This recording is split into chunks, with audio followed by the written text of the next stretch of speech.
Hello, today I wanted to talk about what I think are probably the five biggest intelligence disasters, intelligence failures from the Second World War. I'm sure there are more, and I considered some others, and you may agree with this list, you may not, that's cool. Please feel free to share any comments, just please keep it civil. But I just wanted to talk a little bit about these 5 moments when countries ignored intelligence or didn't properly get intelligence, and how that led to battlefield disaster. So I'm going to start off with my number 5, Operation Market Garden. Operation Market Garden, of course, was the plan by the Allies. It was a plan from Bernard Montgomery to drop paratroopers, the American 82nd and 101st, as well as the British paratroopers with a Polish contingent to capture various bridges through Holland that would cross the final bridge at Arnhem would actually allow access across the Rhine. There's actually some, I'm not going to get into the big debate exactly what the objective was there, but suffice it to say, it was a plan to capture bridges over the Rhine to give the Allies, put them in a much better strategic position vis-a-vis Germany. This plan was authored by Montgomery, who was he was known as being not timid, but perhaps overly cautious. He was kind of known to take his time in planning major operations. And he was cautious, he was careful, because he was told in the summer of 1944 when he's in France, look, you don't have any more infantry coming. What you lose, you have lost. We can't give you any more infantry. So you can kind of understand his predicament there. But he kind of surprises everyone when he comes up with this great big plan to take these bridges. I think it was Omar Bradley wrote in A Soldier's Story how they couldn't believe that Monty had come up with such a daring plan. They start making plans. From the time they agree to it to the time they actually are moving forward is a very short amount of time, and yet mission creep kind of still pops up here. Essentially, they begin through ultra decrypts, through reports from the Dutch resistance, from reconnaissance. They begin to actually get a picture that there are SS units near Arnhem and other locations along the where the drops are going to be. Now, of course, the drops are going to be supported by the 30th Corps under Brian Horrocks, which is going to punch north. But these paratroopers are on their own, and they have very light equipment, and you've got SS Panzer divisions there that are incredibly powerful fighting forces. And there were decisions made to more or less explain away these reports and to not really act on them. In fact, I think most of the ultra reports went to the Army level commanders, but they didn't trickle down to someone like Horrocks or Urquhart, who actually led the British paratroopers. So the result, of course, is a predictable bloodbath. The 2 bridges on the way there, I think the 82nd and the 101st, the bridges there are secured, but Arnhem is not secured, and it's largely because this operation shouldn't have gone down when it gone down when reports of those SS units in the area occurred. So this was a major intelligence blunder on behalf of the Allies that could have been avoided.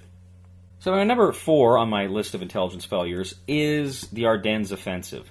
Of course, the Battle of the Bulge, this was an incredibly horrible, bloody battle for the Americans, because really the American army was not prepared, it was not expecting it. In fact, most of the commanders of a lot of divisions and what have you were actually on leave. Maxwell Taylor, the commander of the 101st Airborne, I believe he was back in Washington at the time, and so he was not there to command the division. And they just simply weren't expecting anything they weren't expecting any major attacks to occur at this time. But again, there's no real reason why they should have been so complacent. Certainly, Hitler had shown a flair for gambling before.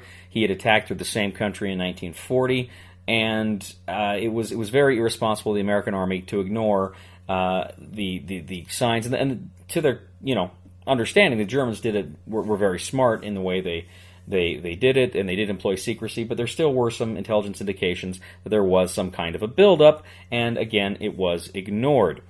And that in and of itself is not a good thing. But even after the attack begins, there was an insistence from some higher American commanders that this was kind of a spoiling attack. It was a limited, it had much more limited objectives, to the point where even Omar Bradley, who was commanding the 12th Army Group, he kind of refused to acknowledge that this was a major threat, really, until he'd had 2 of his armies cut out from his headquarters. He was still commanding Patton, but Hodges' First Army and then Simpson's Army, they were north of, too far to the north, and so they have to be placed under Montgomery's command, because Bradley dropped the ball and he lost control of the situation, and his 2 armies were cut off from his command headquarters. So this is, again, a terrible, terrible intelligence failure that the Allies should have done more to anticipate and prepare for. But again, in their complacency, they just did not expect it. So that the Battle of the Bulge, Ardennes Offensive, that is my number 4 intelligence failure. My number 3 intelligence failure is Operation Barbarossa. This was the German invasion of the Soviet Union on June 22nd, 1941. So the Soviets had multiple sources telling them the Germans were going to attack. They had, of course, many spies within Germany at this time who were letting them know, look, all these pieces are pointing to a major assault. They had Richard Sorge. Richard Sorge was a German journalist in Tokyo who was actually secretly working for the Soviets, sending them intelligence. Even he was able to learn of the impending German attack on the Soviet Union. He passes this on to the Russian high command, and you have mountains of, well, I shouldn't say mountains, but you have quite a few German deserters who desert to the Soviet lines prior to the attack, and they are all ignored. And really, this comes down to Stalin. Stalin refused to believe that Hitler was going to betray him. This is, of course, the period of the Nazi-Soviet Non-Aggression Pact, which was signed in August of 1939. And Stalin refused to believe Hitler was going to betray him. There are some suggestions, I believe Murphy,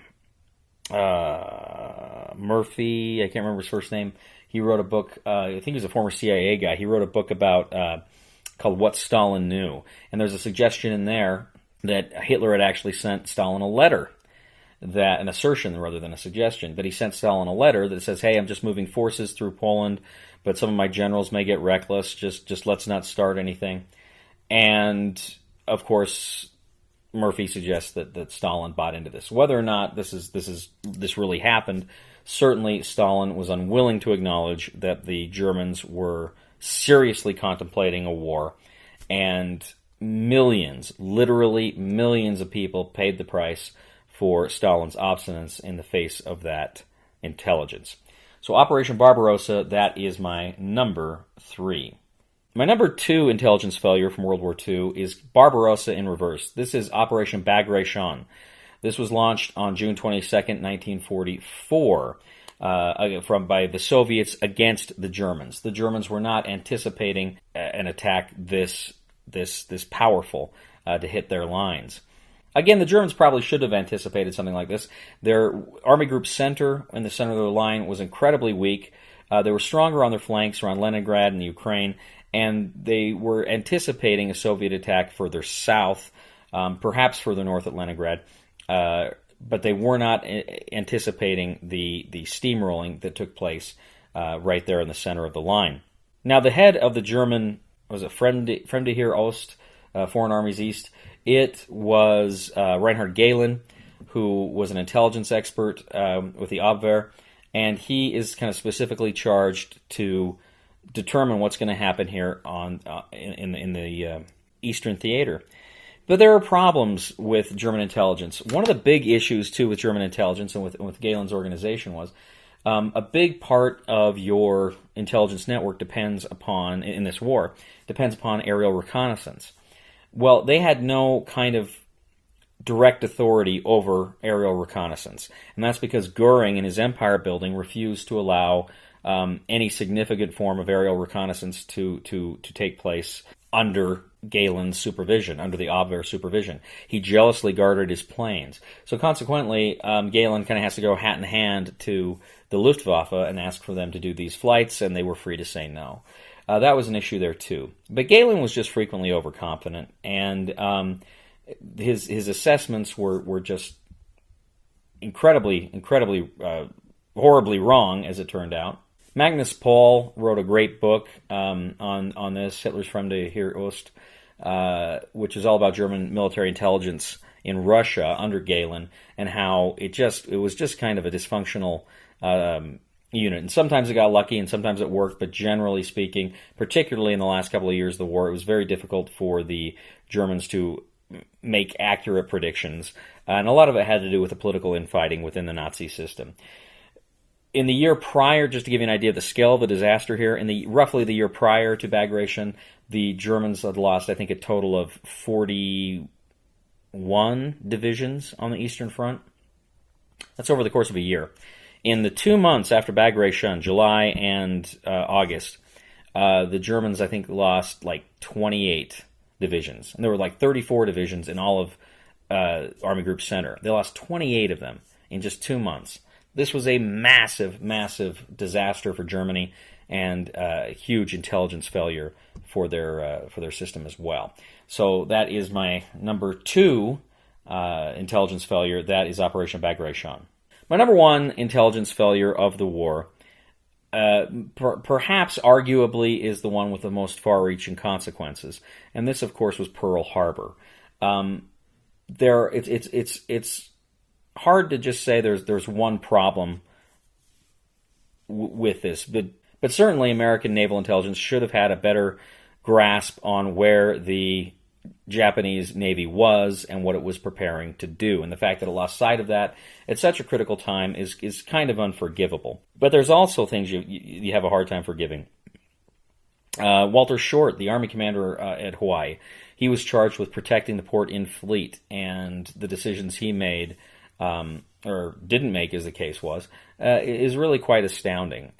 Same thing with Husband Kimmel. He should have been more alert to the danger as well. But the fact that they weren't prepared for it, they didn't see this coming, again, it's kind of unforgivable given the circumstances. You may, if you're generous, you could cut the American intelligence some slack and say, well, America wasn't at war. Kind of like the way you say the Soviet Union for Barbarossa, it wasn't at war. Whereas something like Bagration and the Germans, they should have anticipated it, or Market Garden, or the Ardennes.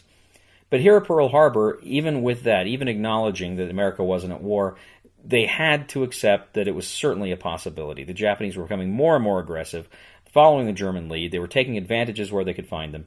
And certainly it was not unreasonable to expect some kind of military action from Japan. Even a daring raid like this. It had only been the year earlier the British had conducted the Taranto raid, in which they had successfully bombed the Italian fleet at Taranto, Italy. And Japanese experts actually went and they learned from that, and they employed that later to what their fleet would do at Pearl Harbor. So certainly the Americans should have at least been aware of the possibility of what this kind of a raid could do, and with that fleet out there, more steps should have been taken to secure the American fleet in position at Pearl Harbor. Hirosuke Yamamoto was a gambler. He was somebody that, he had spent time in America, and Americans should have known that with this guy kind of running the fleet or having a major voice within Japanese decision-making, that this was a real possibility. The destruction of the American fleet, of course, brought the United States into the war, and I often argue, I think the most important couple of weeks in World War II are those weeks in December of 1941 between Pearl Harbor and the Battle of Moscow that really changed the character of the war quite dramatically. And this is something that the United States should have made better preparations for. This is just my list of what I thought were the top 5 intelligence failures in World War II.